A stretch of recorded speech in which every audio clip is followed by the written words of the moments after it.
আজকে দুপুরের মেনুতে কি আছে চলো দেখিনি।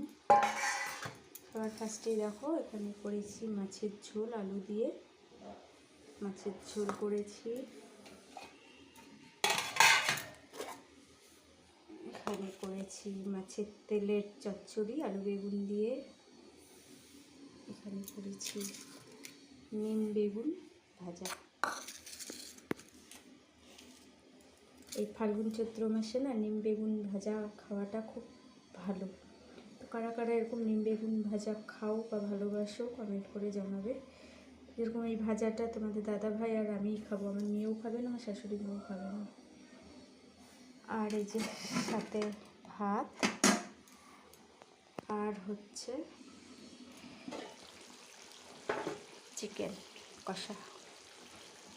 চিকেনটা এখনও হয়ে ওঠেনি, হচ্ছে। দেশি মুরগি তো একটু টাইম লাগে সেদ্ধ হতে।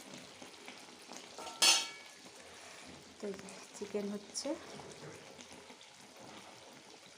লাল লাল ঝাল ঝাল চিকেন।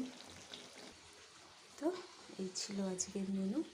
ভাত, মাছের ঝোল, মাছের তেলের চচ্চড়ি, নিম পাতার বেগুন ভাজা, লাল লাল ঝাল ঝাল দেশি চিকেন। তো এই ছিল আজকের মেনু। সবাইকে টাটা, দেখা হবে আবার অন্য কোনো ভিডিওর সাথে। ততক্ষণের জন্য বন্ধুরা ভালো থাকবে, সুস্থ থাকবে। তো চলো টাটা।